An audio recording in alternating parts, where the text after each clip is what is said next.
Bismillahirrahmanirrahim. Assalamualaikum warahmatullahi wabarakatuh. Alhamdulillahirrahmanirrahim. Puji dan syukur kehadirat Allah subhanahu wa ta'ala, karena berkat rahmatnya kita alhamdulillah masih diberikan kesehatan untuk terus mengikuti kuliah dengan baik. Dan kali ini merupakan mata kuliah manajemen pemasaran untuk pertemuan yang ke-12. Jadi di pertemuan ke-12 ini kita akan membahas tentang bagaimana sebuah produk atau jasa itu dipositioningkan oleh perusahaannya, sehingga merek ini akan dipilih oleh pelanggan, dan dipilih karena mereknya ada di benak pelanggan, ada di pikiran pelanggan, sehingga dengan adanya kebutuhan yang muncul kemudian menjadi keinginan, dan jawabannya akan kemudian memilih pada merek tersebut, ya. Pada minggu sebelumnya kita sudah membahas tentang bagaimana produk atau jasa itu dibedakan oleh perusahaan, dibedakan dari produk yang lain, atau dibedakan dari produk pesaingnya. Nah, sekarang kita saatnya untuk membahas tentang bagaimana positioning yang kemudian ini dapat memperkuat citra atau brand image dari merek yang ada pada produk yang sesuai dengan kebutuhan di pasar, gitu ya, sesuai dengan kebutuhan dan keinginan konsumen. Saat yang pertama ini adalah tentang mengembangkan strategi penentuan posisi. Kita akan mengetahui terlebih dahulu apa itu konsep dari penentuan posisi atau konsep dari positioning. Oh ya, sebelumnya harapannya dengan dipaparkannya informasi dan materi tentang positioning ini, saudara bisa memahami definisi konsep, kemudian hubungan antara konsep dan kemudian menjadi teori, kemudian bisa memahaminya dengan dicirikan Anda bisa mendefinisikan kembali dengan gaya bahasa sendiri, begitu. Kemudian bisa mengaplikasikan konsep ini dalam tempat pekerjaan atau di dalam bisnis, dan harapannya ada kemampuan untuk menghubungkan antar konsep, ya, dalam hal untuk bisa diaplikasikan. Baik. Slide yang pertama adalah mengembangkan strategi penentuan posisi. Ini berkaitan tentang konsep dari penentuan positioning, ya, atau penentuan posisi atau positioning.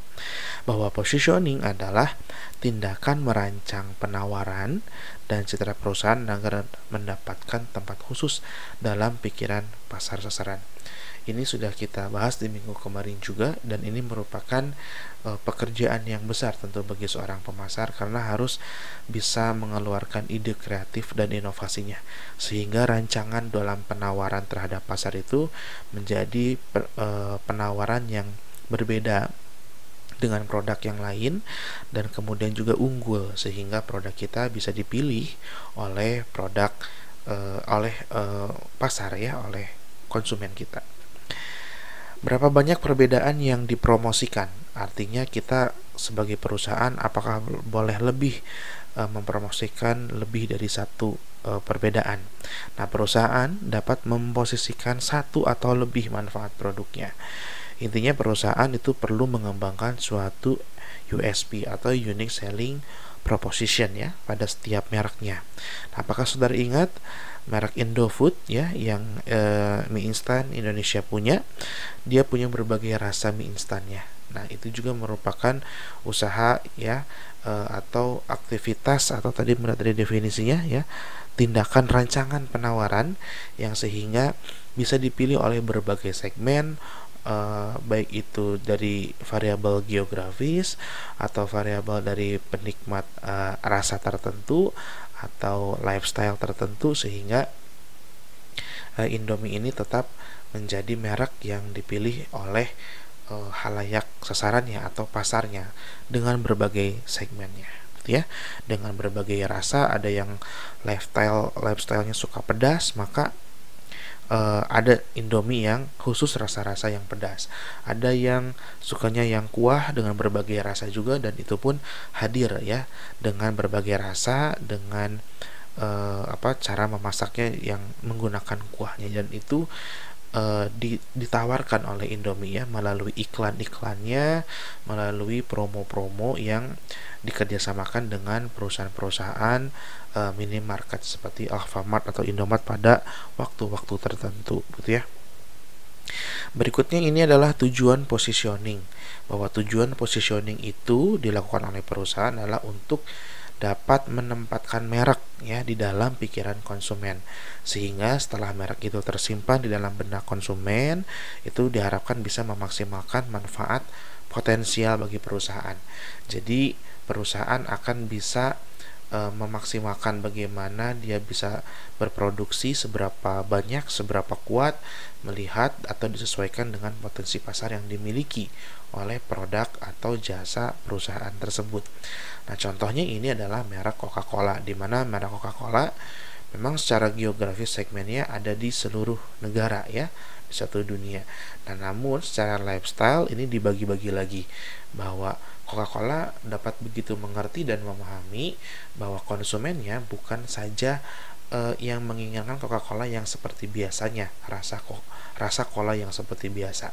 Tetapi ada juga konsumen di antaranya yang mengharapkan atau menginginkan Coca-Cola itu yang kadar gulanya dikurangi atau bahkan zero ya, sehingga dibuatlah Coca-Cola dengan berbagai penggunaan khususnya, ada Diet Coke dan Coca-Cola Zero begitu. Berikutnya ini adalah positioning of different, contoh untuk bar sup.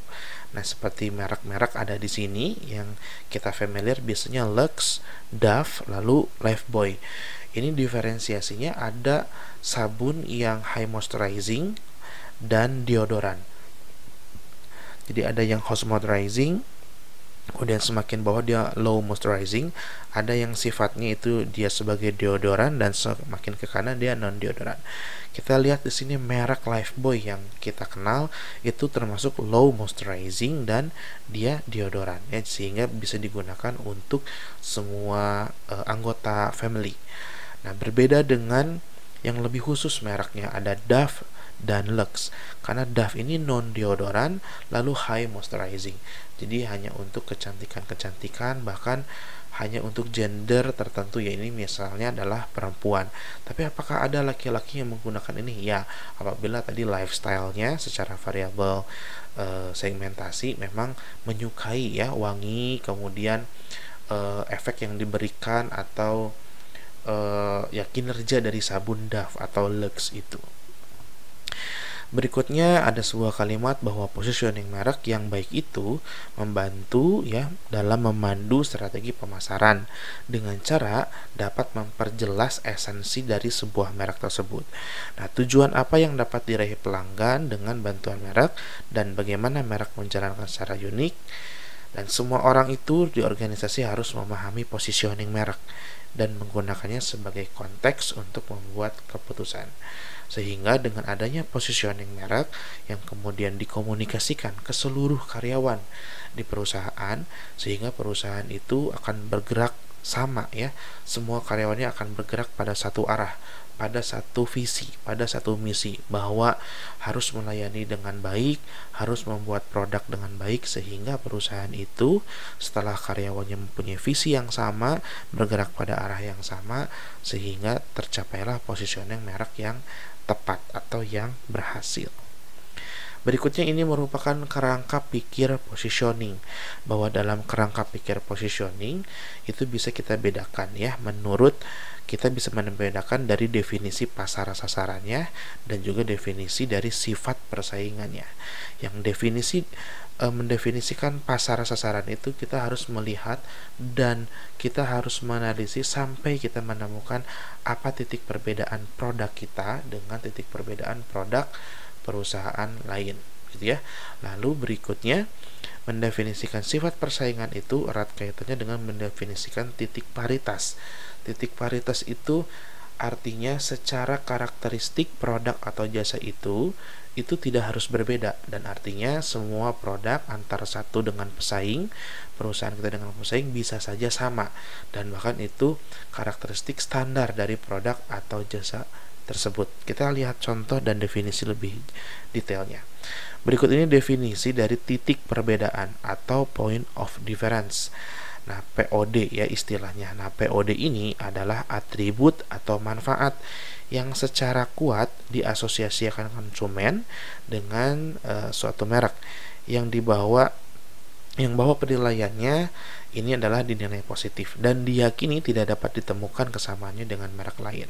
Contohnya adalah coklat Monggo dari Jogja ini, di mana coklatnya dibuat dengan tradisional, prosedur, kemudian dari biji coklat yang asli juga dari Jogja, dan kemudian juga menawarkan rasa yang kekhasannya, juga packagingnya yang begitu berbeda dengan coklat yang lainnya, sehingga point of difference coklat Monggo ini dilihat dari packagingnya, dilihat dari rasanya, dilihat dari bagaimana prosesnya, termasuk bagaimana nanti mempromosikan dari coklat Monggo ini. Itu berbeda dengan produk-produk coklat yang lainnya. Itu adalah diferensiasi atau POD, point of difference. Berikutnya adalah titik paritas. Ini yang sifat atau karakteristik tadi, point of parity atau POP istilahnya. Nah, POP ini adalah asosiasi-asosiasi. Jadi sekumpulan-sekumpulan atribut begitulah yang tidak mesti unik atau tidak mesti berbeda untuk merek tertentu itu, tetapi dapat dimiliki bersama dengan merek lain. Contohnya di sini adalah kue ini ya, apa namanya? Ini adalah kue bolu yang bolu kukus itu ya. Nah, bolu kukus ini rasanya coklat. Nah, biasanya kalau bolu kukus ini secara tekstur, kemudian secara produksi itu sama. Namun topping-toppingnya itu yang bisa dibedakan, bisa di POD, point of difference. Tapi dari bahannya, prosedur pembuatannya, alat yang digunakan, termasuk juga bahan baku itu bisa saja masuk pada POP, point of parity, sama antara satu produk dengan produk yang lainnya. Mungkin tambahan bakunya bisa ditambahkan ya, bisa di POD kan, point of differentiation. Misalkan ditambahkan pandan sehingga warnanya lebih hijau, atau ditambahkan ubi ungu sehingga warnanya akan lebih ungu, ubi kuning lebih kuning warnanya, seperti itu. Itu bisa menjadi POD-nya untuk bolu kukus tersebut, begitu ya. Oke, berikutnya adalah salah satu kesulitan umum dalam menciptakan positioning itu karena positioning merek yang kuat dan kompetitif adalah bahwa banyak atribut atau manfaat yang membentuk POP dan titik POD ini berkolerasinya tidak searah atau negatif atau bertolak belakang begitu. Contohnya begini, mungkin sulit bagaimana kita bisa memposisikan merek berharga rendah tapi kualitasnya tinggi. Nah, bagaimana kita bisa memposisikan bahwa sebuah produk itu kualitasnya bagus kalau harganya ternyata bisa dijangkau oleh semua orang. Nah, ini yang agak sulit. Dan kalau tidak bisa dikomunikasikan, dirancang promonya dengan baik, maka sulit untuk merek tersebut memiliki pangsa pasar yang kuat yang kemudian loyal, sehingga diasosiasikan bahwa atribut dari merek tersebut bekerja dengan baik sekaligus harganya yang murah. Makanya secara di lapangan atau real di pasar, bahwa untuk produk-produk yang berkualitas tinggi itu identik dengan harga yang mahal. Nah, sebetulnya juga hal ini yang bisa dirubah ya orientasinya. Banyak perusahaan-perusahaan yang kemudian bisa menetrasi pasar ya dengan kualitas yang baik dengan harga yang murah. Contohnya di industri mobil. Industri mobil dengan kehadiran merek Wuling bisa menghambat perkembangan dari pasarnya perkembangan pasarnya Toyota ya, kemudian perkembangan pasarnya Daihatsu. Begitupun dengan Honda. Nah, itu dihambat dengan adanya merek baru yang kualitasnya bagus tapi harganya cukup rendah. Itu bisa menetrasi pasar dan mengganggu perkembangan perusahaan lain. Nah, itulah persaingan dalam sebuah bisnis ya, bagaimana sebuah perusahaan saling hebat siapa gitu ya memproduksi produk yang bagus dengan positioning tersendiri. Kemudian di industri handphone, hadirnya Xiaomi beberapa tahun di belakang ini kemudian membuat inovasi-inovasi tinggi dengan speknya yang tinggi juga bisa menghambat dari perkembangan penjualan merek-merek yang lain. Contohnya seperti merek Samsung yang tadinya misalkan mau beli Samsung tapi dengan budgetnya yang murah dan cukup untuk beli HP Cina merek Xiaomi, ya akhirnya kembali memilih Xiaomi karena fiturnya tidak jauh berbeda namun harganya jauh lebih murah gitu ya, sehingga lebih efisien. Berikutnya, perusahaan harus menghindari 4 kesalahan utama dalam pemosisian produknya. Yang pertama adalah menentukan posisi yang terlalu luas atau over positioning. Akibatnya, pembeli ini tidak bisa melihat sesuatu secara khusus, ya, karena over positioning tersebut. Yang kedua adalah menentukan posisi yang terlalu sempit atau under positioning. So buyers may have to narrow an imagine of the brand. Yang ketiga, penentuan posisi yang kabur atau confused positioning. Nah, di mana pembeli ini mungkin bingung tentang citra suatu merek karena terlalu banyak janji, terlalu banyak hal yang dipromosikan, sehingga punya ekspektasi yang tinggi dari konsumennya, ya, atau posisi merek yang terlalu sering berubah-ubah. Ini juga bisa membuat confused positioning. Apakah harganya yang murah, kualitas yang bagus, kualitas yang handal, pelayanan yang baik, tapi semuanya itu ada beberapa netizen atau konsumen yang memberikan komennya yang tidak sesuai dengan itu. Nah, itu membuat confused positioning. Dalam keadaan seperti itu, tentu perusahaan tidak bisa diam, ya. Perusahaan harus melakukan tindakan untuk memperbaiki citra perusahaan dengan isu yang ada, ya. Jadi harus bergerak cepat, melihat pasar berbicara apa, isunya apa, lalu diperbaiki, ya. Tentu diperbaiki dengan hal-hal yang kurang, diperbaiki menjadi lebih baik, gitu, ya. Diklarifikasi begitu. Berikutnya adalah penentuan posisi yang meragukan atau doubtful positioning. So buyer may find it hard to believe that brand claim in view of the product feature, price, or manufacturer. Jadi tidak bisa menemukan dengan baik, ya, dan menyimpan kepercayaan yang kuat kepada apapun yang disampaikan oleh brand tersebut maksudnya, sehingga fiturnya bisa dipercaya atau tidak itu tidak diketahui. Kemudian harganya bagaimana dan manufaktur. Biasanya ini yang doubtful positioning ini biasanya sering dialami oleh merek-merek yang berkaitan dengan kesehatan, misalkan alat-alat kesehatan atau obat-obat yang berkaitan dengan kesehatan, begitu, ya. Berikutnya ini adalah tips bagaimana kita sebagai perusahaan memiliki produk atau jasa untuk kita bisa positioningkan, ya.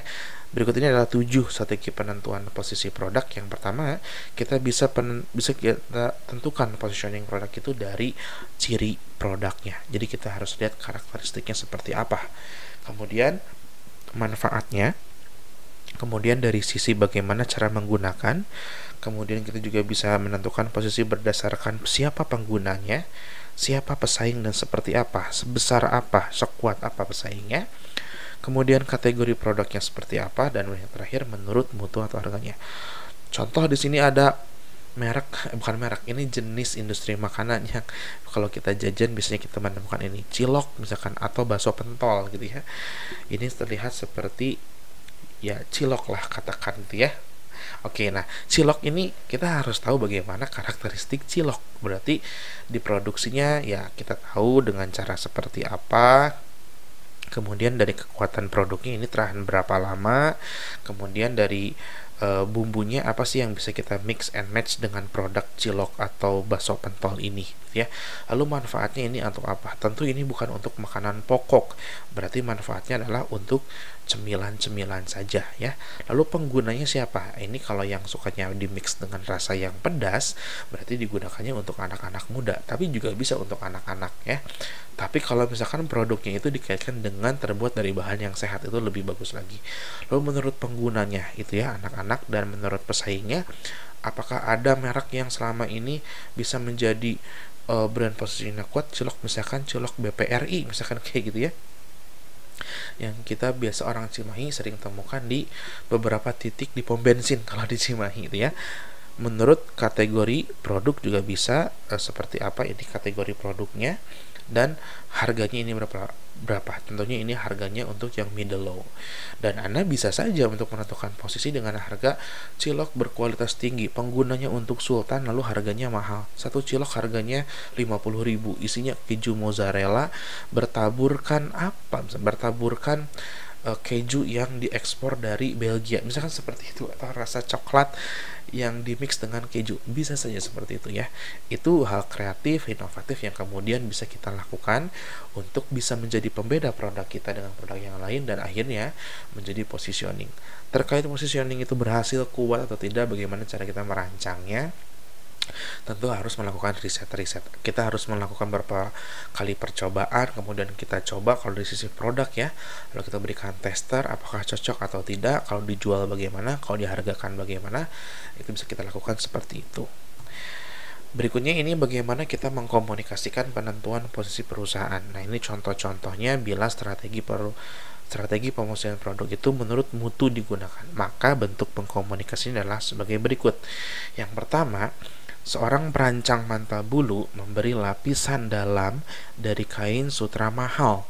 Nah, kenapa seperti itu? Karena wanita menilai mutu mantel itu, ya, mantel bulu, ya, dinilai dari mutu lapisannya, sehingga diberikan lapisan yang terbuat dari kain sutra mahal. Oke, jadi itu yang dicari, sehingga itu yang dilakukan oleh perusahaan ya, sebagai positioning perusahaan atau positioning produknya. Berikutnya adalah pabrik mobil membuat mobil yang pintunya mudah ditutup karena pembeli sering menguji mobil dengan membanting pintunya. Nah, ini tentu penggunaannya karena seperti itu jangan dibuat sesuai dengan kebutuhan digunakannya seperti itu. Berikutnya adalah contoh-contoh di mana citra mutu produk itu bisa turun. Yang pertama adalah suatu merek makanan beku atau frozen food bisa hilang citranya ketika sering diobral karena persepsi konsumen bisa saja ini hampir mau mendekati tanggal expire lalu dijual murah sehingga citranya akan turun begitu karena nggak laku. Berikutnya suatu merek televisi turun citranya karena dijualnya bukan di special store, di toko-toko pinggiran jalan biasa ya. Namun penurunan contoh seperti ini beda dengan halnya Pizza Hut dan McD yang sebetulnya McD belum melakukannya ya, tapi diberitakannya sudah seperti itu. Jualan di pinggir jalan. Nah, soal jualan di pinggir jalan itu proses bagaimana kita sebagai perusahaan besar bisa bertahan dengan kondisi yang seperti ini, ekonomi, kondisi yang seperti ini, pandemi, kondisi yang seperti ini untuk bisa survive dalam berbisnis sehingga pasar middle low itu yang kemudian disasar oleh perusahaan besar Pizza Hut dan katanya McD rilisannya tidak akan melakukan seperti itu, tapi kalau tetap di dalam jangka waktu yang lama mungkin juga akan terfikirkan melakukan seperti Pizza Hut. Tapi McD begitu memikirkan apakah citra mereknya akan turun kalau dijual seperti ini. Ya mungkin ini menjadi hal yang bisa menjadi pemicu untuk kita bisa teliti ya, apakah Pizza Hut itu turun citra mereknya ketika misalkan fenomenanya dijual 3 box 49.500 yang kita bisa temukan di pinggir jalan atau 100.000 4 box biasanya kalau di Cimahi gitu ya. Nah, berikutnya adalah peramalan dan pengukuran permintaan pasar. Kita sudah bahas diferensiasi, kita sudah bahas positioning. Berikutnya kita akan membahas bagaimana peramalan dan bagaimana pengukuran permintaan pasar. Bahwa dengan ilmu pengetahuan manajemen marketing, sebuah pemasaran itu bisa mengukur permintaan pasar dan bisa mengukur potensial pasar. Sehingga kita sebagai perusahaan bisa tahu berapa besar anggaran yang kita perlukan untuk memproduksi produk tersebut yang dimulai dari permintaan pasar yang harus kita forecast gitu ya. Nah, mengapa pasar perlu diukur? Ya, kita dimulai ceritanya ini dari riset pasar. Artinya ini pengusaha yang baru yang akan melakukan peluncuran produk yang baru atau bisnis yang baru itu harus dimulai dari riset pemasaran. Baiknya seperti itu. Ya, sehingga kita bisa tahu geografis yang kita tentukan di mana, kemudian orang-orang yang ada di negara itu di geografis itu butuhnya apa, harganya berapa mahal atau berapa murah, karakteristik produknya seperti apa, untuk memenuhi kebutuhan yang mana, untuk memenuhi keinginan yang mana gitu ya. Itulah proses mengidentifikasi peluang pasar. Akhirnya nanti akan ada informasi yang kemudian bisa tangkap dari hasil riset itu dan itu menjadi peluang pasar. Nah, peluang pasar tersebut lalu kita kumpulkan dan lalu kita pilih untuk menjadikan pasar sasaran atau ini proses targeting namanya. Dan kita bisa memilih target tersebut berdasarkan ukurannya, pertumbuhan, dan potensi laba setiap peluang. Begitu ya. Nah, kita lihat ini ada bagaimana dikembangkan secara sederhana oleh diagram seperti ini sehingga lebih memudahkan konsep berpikir kita bahwa peramalan dan pengukuran permintaan itu bisa terdiri ya atau berdasarkan gitu dari 4 poin ini. Ukuran permintaan pasar, lalu kemudian ada pengukuran permintaannya, lalu memperkirakan permintaan saat ini dan memperkirakan permintaan masa depan. Nah, ukuran pasar itu ada yang disebutnya adalah pasar potensial. Nah, di mana pasar potensial ini yang merupakan kumpulan konsumen yang memiliki tingkat minat cukup besar terhadap penawaran pasar. Nah, kemudian pasar yang tersedia. Pasar yang tersedia ini merupakan kumpulan konsumen yang memiliki minat ya, kemudian penghasilan, kemudian juga serta ini akses ya untuk bisa datang ke penawaran pasar. Kemudian ada pasar sasaran. Nah, pasar sasaran ini adalah bagian pasar yang diputuskan oleh perusahaan untuk dilayani. Dan kemudian yang pasar terpenetrasi adalah kumpulan konsumen yang membeli produk perusahaannya. Nah, berikutnya adalah kosakata pengukuran permintaan. Ini ada beberapa kata yang kemudian biasa muncul di dalam pengukuran permintaan. Yang pertama ada permintaan pasar. Ini artinya merupakan demand dari pasar yang kita akan tuju tersebut. Lalu kemudian ada peramalan pasar, ini forecastingnya, sejauh mana potensi pasar yang kita tuju tersebut. Lalu permintaan perusahaan, apa yang diharapkan oleh perusahaan ya. Lalu peramalan penjualan perusahaan, ini forecasting yang bisa dilakukan oleh perusahaan yang didapatkan tindak lanjutnya ya dari informasi yang potensi pasar yang sudah kita dapatkan sebelumnya. Lalu ada potensi penjualan perusahaan. Ini melibatkan bagaimana kapasitas yang bisa dimiliki oleh perusahaan secara jumlah produk dibandingkan dengan potensi pasar tersebut ya.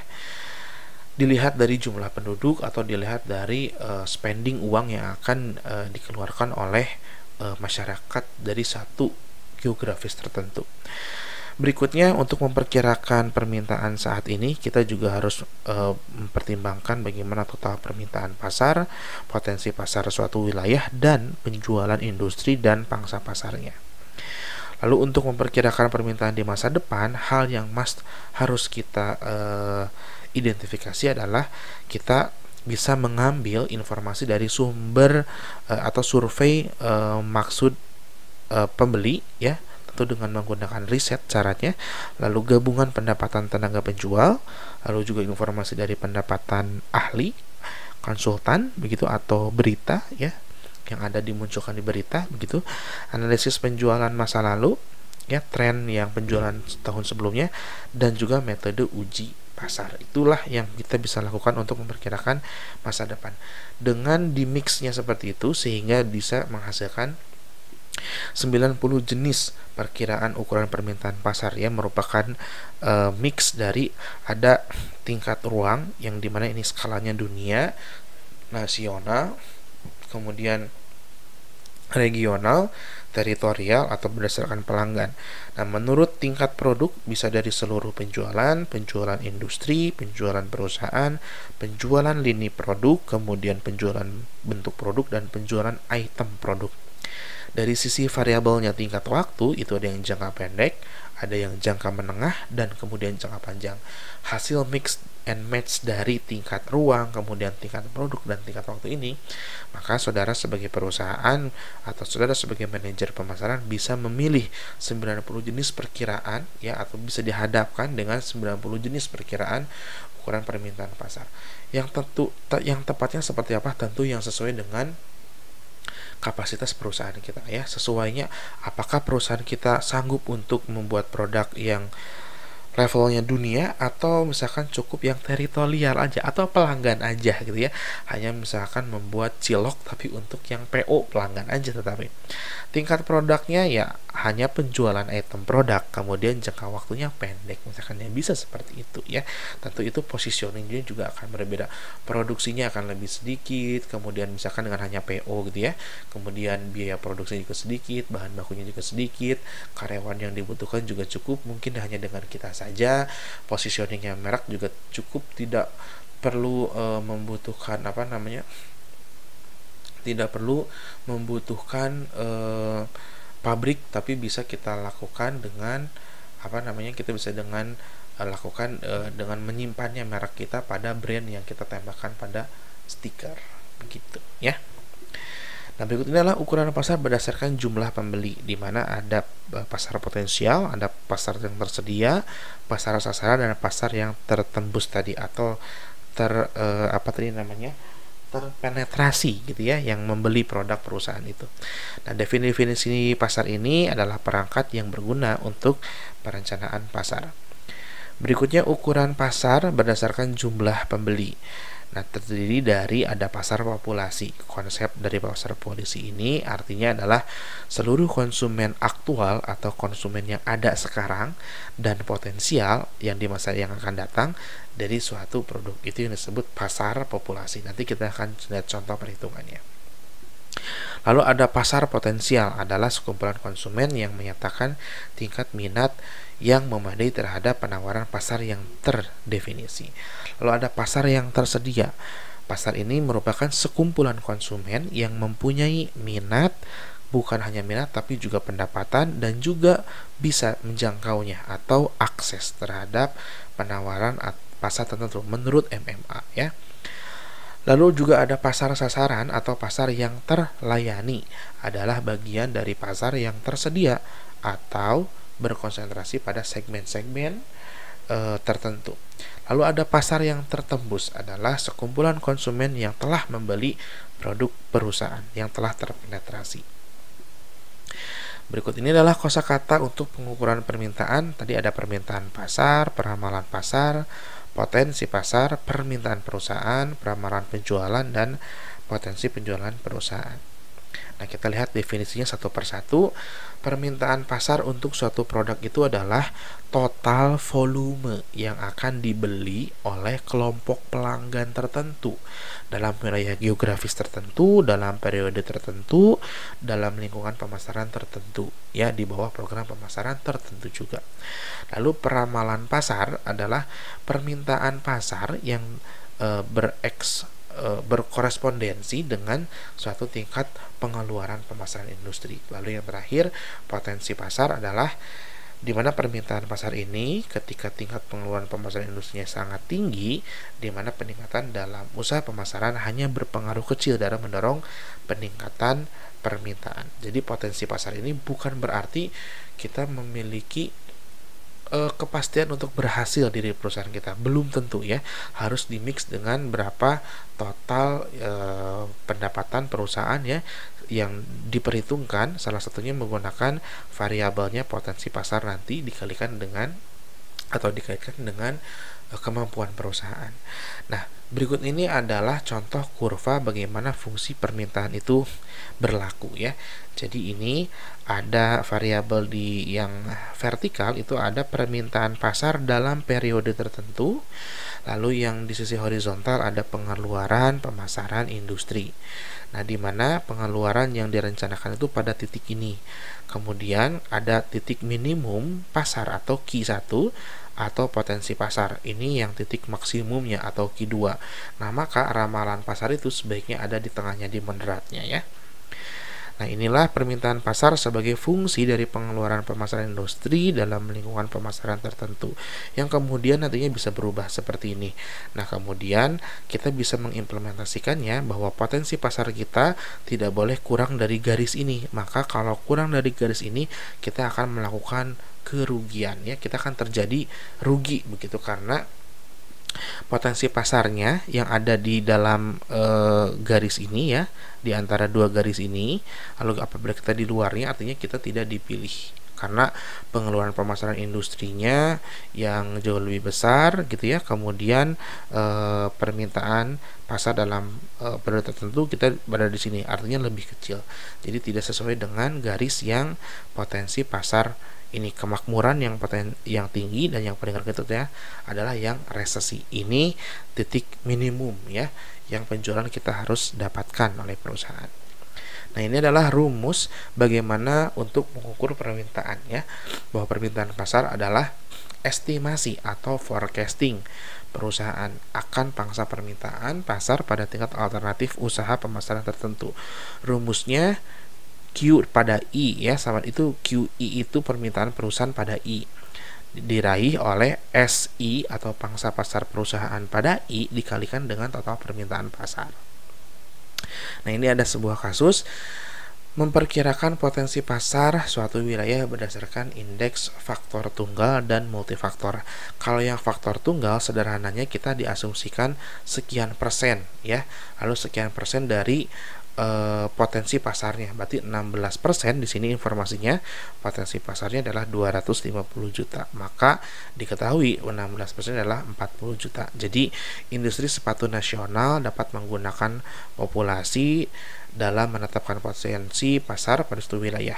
Sebagai contoh nih perusahaan sepatu olahraga katanya gitu ya, dapat mengasumsikan bahwa 16% yaitu 40 juta dari 250 juta penduduk Jawa Barat adalah merupakan potensi pasar dari pasar sepatu yang nasional.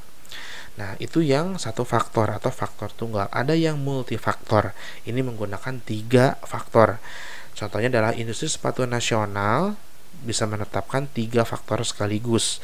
Ya, misalnya faktor yang pertama adalah rasio konsumsi atau pendapatan Indonesia untuk Jawa Barat. Itu nilainya 13,8%. Kemudian faktor yang kedua, penjualan eceran Indonesia untuk Jawa Barat. Itu nilainya 14,2%. Dan populasinya ya Jawa Barat dari Indonesia itu 16%. Nah, kemudian dari 3 faktor itu kita berikan bobot, mana yang dinilai lebih penting, mana yang dinilai cukup penting, dan cukup tidak lebih penting, begitu ya. Sehingga muncul 0,5 bobotnya untuk yang faktor yang pertama, yaitu rasio konsumsi ya. Kemudian 0,3 bobotnya untuk penjual eceran dan 0,2 untuk populasi. Ya, sehingga bobotnya ini menjadi 1 ya, 0,5 ditambah 0,1 ditambah 0,2. Nah, silakan dihitung berapa persentase. Nanti hasilnya boleh diketik di kolom komentar yang betul, nanti akan diberikan nilai keaktifan ya. Berikutnya ini adalah kosakata untuk pengukuran permintaan. Oke, ada yang namanya istilahnya RP. RP ini bukan rupiah tapi ramalan penjualan. Nah, ramalan penjualan ini adalah tingkat penjualan perusahaan yang diharapkan berdasarkan pada rencana pemasaran yang dilakukan oleh perusahaan sebelumnya ya, yang dipilih dan di lingkungan pemasaran yang diasumsikan. Jadi memang berkaitan dengan forecasting atau asumsi-asumsi. Lalu berikutnya adalah ada KP, kuota penjualan. Nah, kuota penjualan ini adalah sekumpulan tujuan penjualan ya. Jadi targetnya begitu untuk lini produk ya. Selain itu juga ada menurut divisi perusahaan atau perwakilan perusahaan. Ini adalah definisi manajerial untuk mendefinisikan dan mendorong usaha penjualan ya. Nah, sebaiknya KP ini lebih besar daripada RP. Jadi kuota penjualannya harus lebih besar dari ramalan penjualan. Kenapa? Karena supaya potensi pasar tersebut bisa terpenuhi. Sehingga kalau ada order begitu kita produknya available gitu ya. Lalu ada AP, anggaran penjualan.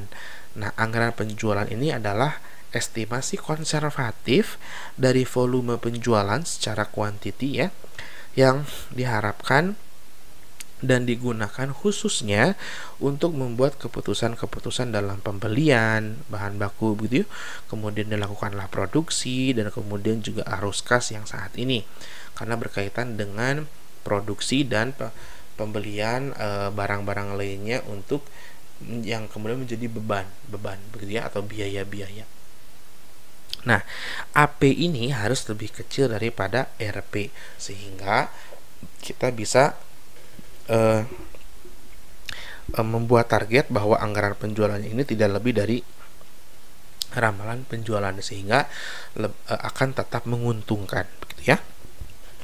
Lalu berikutnya adalah potensi penjualan perusahaan adalah batas penjualan yang didekati oleh permintaan perusahaan ketika usaha pemasaran perusahaan meningkat relatif terhadap pesaingnya. Nah, namun ini terkadang sulit tercapai karena pesaing punya pembeli yang setia ya, loyalitas itu. Nah, ini adalah kasus-kasus yang silahkan diisi. Nanti boleh jawabannya di kolom komentar, tuliskan nama dan NIM dan langsung jawaban akhirnya saja. tapi ditambahkan dengan alasan mengapa jawabannya seperti itu ya. Nanti kalau yang betul akan diberikan nilai keaktifan. Ini ada kasus yang pertama. Kasus yang pertama ini tentang memperkirakan permintaan pasar yang sekarang atau total potensi pasar, di mana kita harus menghitung dengan fenomenanya ini. Kita menghitung total potensi pasar. Fenomenanya adalah ibu rumah tangga dan pekerja untuk produk sepatu formal di Kota Cimahi. Ini karena materinya yang lalu, jadi masih tahunnya lalu juga ya, 2016, berdasarkan datanya demikian. Jumlah penduduknya 678.000 sekian orang. Kemudian ada persentase yang kemudian ini menurun ya, itu kodenya menurun. Oke, ada 55% dari jumlah penduduk ya, dimana itu adalah wanita yang kemudian masuk pada kriteria untuk konsumen sepatu formal untuk ibu rumah tangga. Dari 55% itu 20%-nya ya adalah ibu rumah tangga, cocok ya. Kemudian 5% dari ibu rumah tangga adalah pekerja. Setiap ibu rumah tangga pekerja membeli 2 pasang sepatu setiap tahun, dan harga sepatu formalnya satu pasang itu rata-rata 250.000. Silakan dihitung total potensi pasarnya. Yang kedua, mengacu pada kasus yang pertama, ini lebih dilengkapi lagi bahwa pendapatan ibu-ibunya ya rata-rata per bulan gajinya adalah 6 juta rupiah. Nah, lalu informasinya adalah 50% penghasilan rata-rata ibu rumah tangga pekerja tersebut per kapita itu dialokasikan untuk sandang ya, salah satu kategori untuk produk sepatu sandang. Nah, 40% pengeluaran rata-rata ibu rumah tangga pekerja untuk sandang, dan itu dialokasikan untuk pelindung kaki. Oke. Dari situ kemudian 70% pengeluaran untuk pelindung kaki itu dialokasikan untuk sepatu, dan 60% untuk anggaran yang disediakan untuk sepatu itu ya, itu merupakan pengeluaran rata-rata ibu rumah tangga pekerja untuk sepatu dialokasikan untuk sepatu formal. Jadi seperti itu.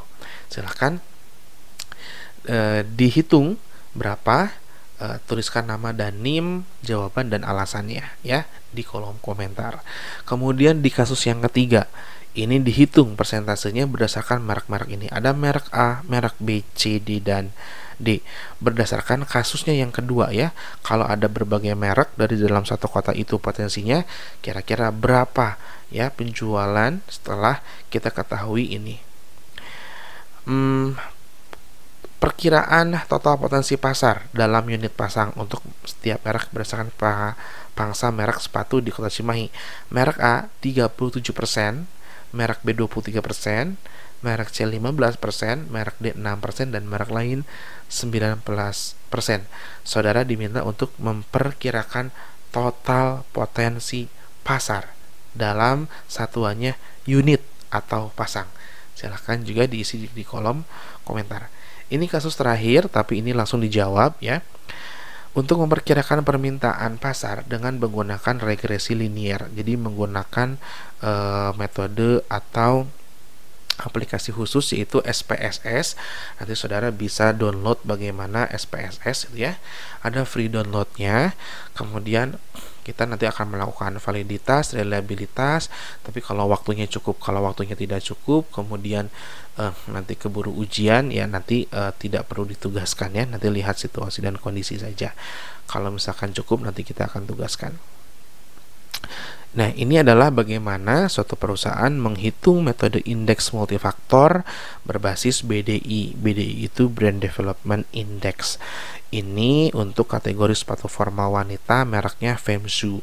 Jadi, satu perusahaan itu punya atau memiliki dari beberapa wilayah pemasarannya atau cabangnya, ada DKI Jakarta sampai Madura, di mana produknya juga ada dua ya, ada A dan B.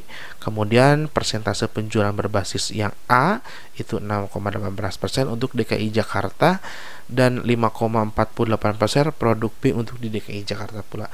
Cara bacanya sama seperti itu. Lalu bagaimana cara menghitung BDI-nya adalah persentase penjualan berbasis merek produk A dibanding dengan persentase penjualan berbasis kategori produk B dikalikan 100, maka muncullah angka-angka BDI ini. Nah, yang BDI-nya yang besar ya, semakin besar BDI, maka peluang untuk menerapkan berbagai program pemasaran untuk mendongkrak ekuitas merek, brand image yang lebih kuat itu akan lebih bisa terjadi. Namun untuk yang BDI-nya kecil juga ada hal positif yang bisa dilakukan, di mana perusahaan juga dapat memfokuskan untuk meningkatkan loyalitas konsumennya dengan memperkuat merek, produk dengan BDI yang tinggi. Nah, dengan BDI yang tinggi juga nih, seperti yang ini ya, 140 yang di Yogyakarta, ini bisa memungkinkan untuk ditingkatkan loyalitasnya gitu. Oke, baik, demikian materi yang Bapak dapat sampaikan di pertemuan yang ke-12. Semoga bermanfaat ilmunya, dan silakan bagi yang berminat untuk mengisi kuisnya langsung saja diisi di kolom komentar, tulis nama dan NIM, kemudian juga tulis alasannya ya, dan jawabannya tentunya mengapa alasannya seperti itu ya, mengapa jawabnya seperti itu. Baik, terima kasih. Bapak tutup dengan alhamdulillahirabbil alamin. Subhanakallahumma wa bihamdik, asyhadu an la ilaha illa anta, astaghfiruka wa atubu ilaik. Wassalamualaikum warahmatullahi wabarakatuh.